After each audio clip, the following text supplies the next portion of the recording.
what you want to do to me, etc. Okay, we are now recording.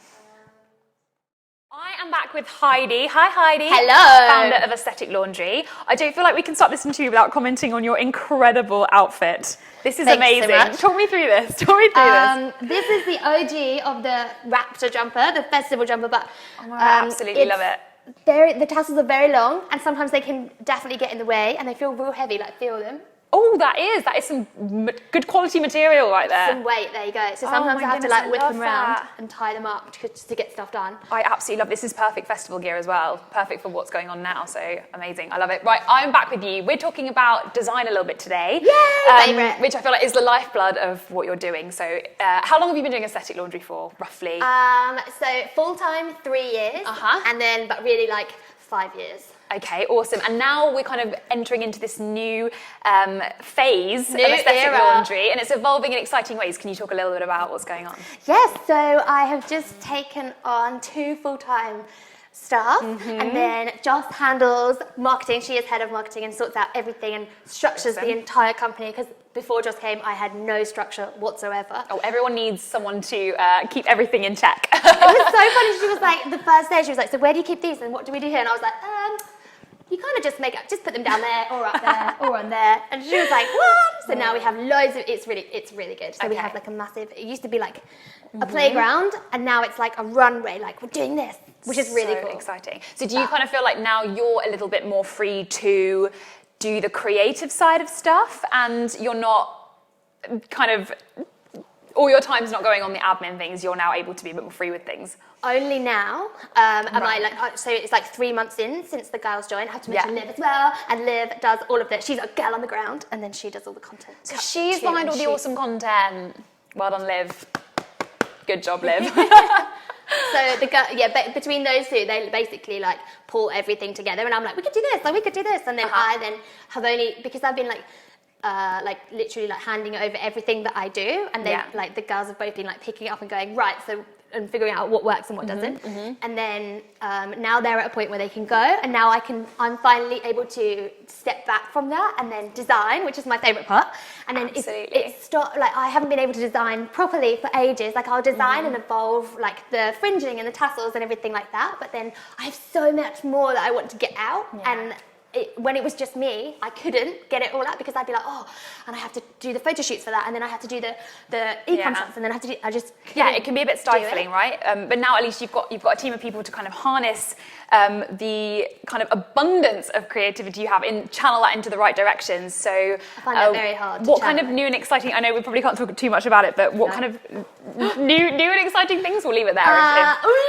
Loads. Okay, great. Great. Lots more collections, lots more different themes for a collection. So then with one, say the old collection was tassels, and the new one will be something else, which I can't say, and the new one will be something else. And very exciting. It should be very exciting. Yeah. But so what are some of the problems? Because with a creative business, a lot of the, some of the difficulties can often be between, you need to reach your sales targets, and you also want to be really creative and take those risks. So difficult interactions sometimes. It's How do you really find that? difficult, because I'll have an idea, and then as a creative, I go, whoa, and my ideas go out and out and out. And then by the time like a couple of weeks, and I'll have filtered it, I will filtered it down to then make it much more like palatable, if that makes sense, to the masses, when really like all I want to do is that. And then it's like, there's a constant line between bottom line, which I've learned the new phrase, I've got to think of the bottom line. So like, is everyone going to, and then having like the things that we stand for as well. So like, are people going to feel comfortable in it? Are they going to feel comfortable in it? How can we make it like nice for everyone, or like, so, do you know what I mean? Without being like, too crazy, but then inside me, I want to do this craziness. So the way the new collections is going to work is there will be crazy pieces, but there'll also be other pieces intertwined with the kind of the best sellers, as it were. Amazing. That's the plan.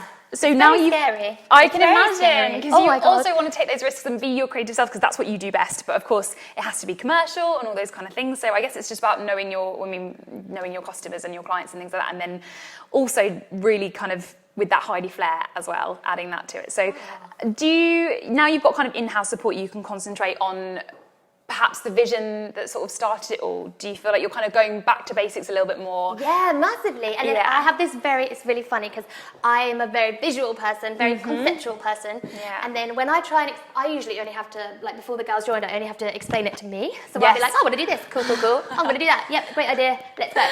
And now I'm like, poor Joss the other day, I was literally sat next to her and she was like, so look, just run through like ballpark what the new collection is going to be like. And I was like, oh, easy. Picked up a pencil, drew it on, and I drew this tiny little sketch. Yeah.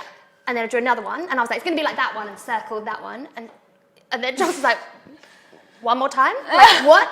And then it's just so, like, trying to communicate. So that's the difference between, like, the creative and then the, like, organised kind of, okay, let's make this more of a fully formed concept. Yeah, like plan out the whole thing. Totally. Yeah, so the happiness campaign, I was like, oh, this jumper always makes me feel happy when I wear it. And then Joss was like, oh, let's do that. And then for a campaign, I was like, sure, yay. And I was like, well, I'll just say, oh, this jumper makes me feel happy. And Joss was like, no, it could be so much more. And we she expanded it like massive. So it's like, whoa. And then, So this new direction is no, don't worry. So this new direction is fine. People kick me all the time. So this new direction is more of a kind of way to get back to why you started, how you started, more you, I guess. Yeah, and because I was going in another direction. I was very like tunnel vision. Like I always say, like imagine a dog collar with a dog collar on, like this. And now I'm like and then I'm basically got free reign, and then the girls like bring it in and then make it happen. Awesome.